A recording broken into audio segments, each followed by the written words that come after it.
The Giants had a 9-3 lead in the bottom of the ninth inning with nobody out, needing only 3 outs to win the game against the Reds and capture their first sweep of the season and the first sweep of the Tony Vitello era.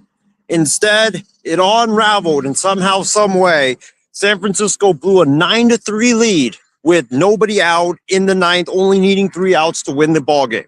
In one of the most humiliating and embarrassing debacles in what has been a season filled with them. This is a new low for the San Francisco Giants. I'm not a fan of the San Francisco Giants, but I live in the Bay, so I need to talk about them. So yeah, let's talk about them. What an absolute embarrassment out there in San Francisco by the water. What a disgrace, man. What an absolute disgrace. Let's talk about these disgraceful San Francisco Giants.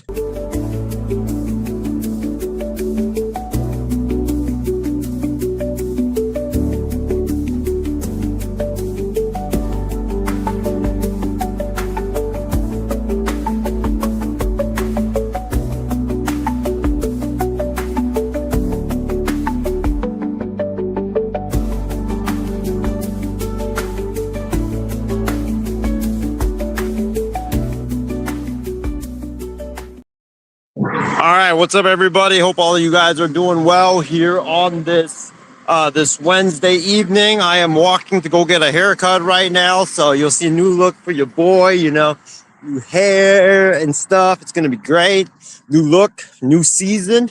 But what is not a new season is what has been transpiring for the San Francisco Giants, which is an awful season in year one of the Tony Vitello era. The Giants today, and let's talk about the Giants. Like I said in the opener, I am not a Giants fan, but I feel like I am obliged to talk about the San Francisco Giants because I live here in the beautiful Bay Area. So let's talk about these San Francisco Giants. The San Francisco Giants, ladies and gentlemen, had a 9-3 lead in the bottom of the ninth inning against the Cincinnati Reds, a Reds team that has far underachieved all season long, and they just needed 3 outs to win the game and capture their first sweep of the season against the Cincinnati Reds. And somehow, some way, against all odds, when the San Francisco Giants had a 99.9999999% chance to win that game, the San Francisco Giants somehow, some way, let the Reds back into the game. And not only did they let the Reds back into the game, but they let the Reds score not 1, not 2, not 4, not 5, but 7 unanswered runs, and the Reds come back and beat the Giants.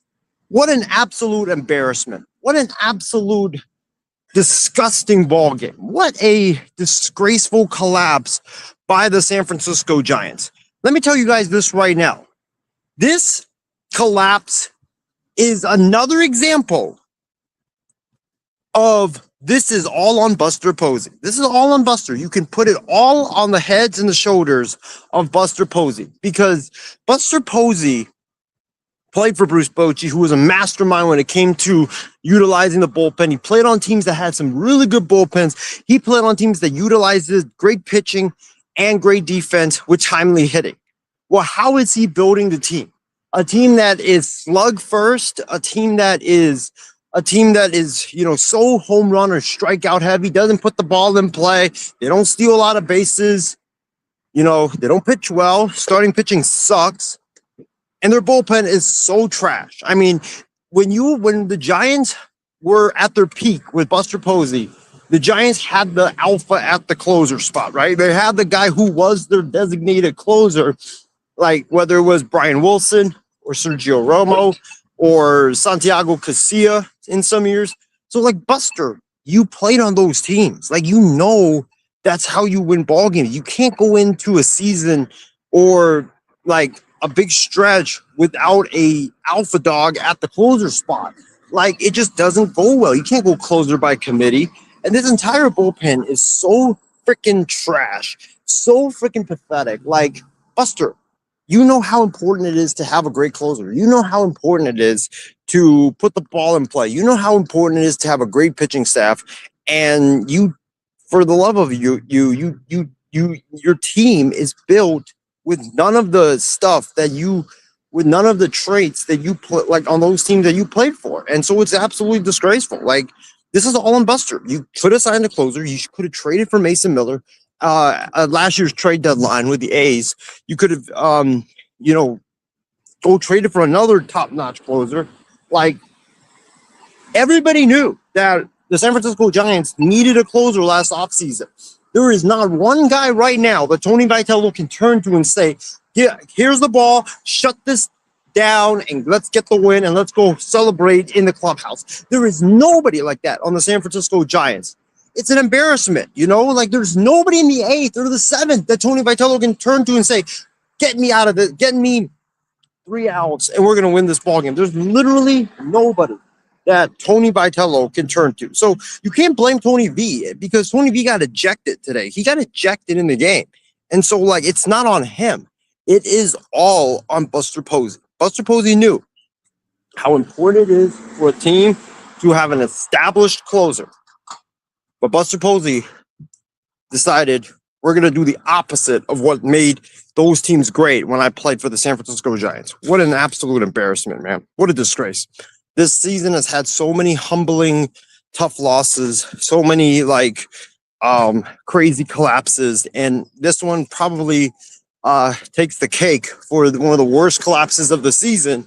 And if you look at all the reasons why the San Francisco Giants have lost those games, right?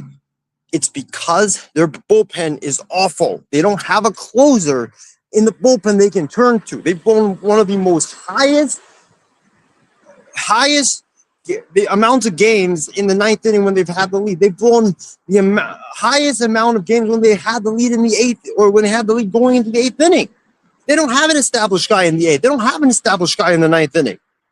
And Buster Posey knew, having played on teams that have had great established guys in the 8th and great established guys in the 9th, that you need top-notch pitchers there to be able to shut it down for you. And still never went out and got it. This is all on Buster. This is all on Buster Posey. Shouldn't be on Tony Vitello. It should be all on Buster Posey, because any manager, whether it's Bobby Cox, Joe Torre, Tony La Russa, Ron Gardenhire, any manager would fail right now with these circumstances. Bob Melvin failed last year, and he's a damn good manager. You know why? Because Buster Posey didn't get a bullpen. He doesn't have a bullpen. There's no established closer he can turn to. This is all on Buster, ladies and gentlemen. This is all on Buster. And I'll be frank. I think Buster Posey should be gone. I don't think he should have gotten the job to begin with. I think he should be gone. He should be replaced. And if I'm the Giants ownership, I'm targeting Scott Harris to be my next president of baseball operations. We'll try to get him out of Detroit somehow. I don't know how you get him out of Detroit, but get him out of Detroit and have him run the Giants. Buster Posey's an embarrassment, man. What an absolute embarrassment. Like you watch these games, you see them lose the way they do, and every time it's all on Buster. Have you gotten a closer? You'd probably be in the playoff race right now.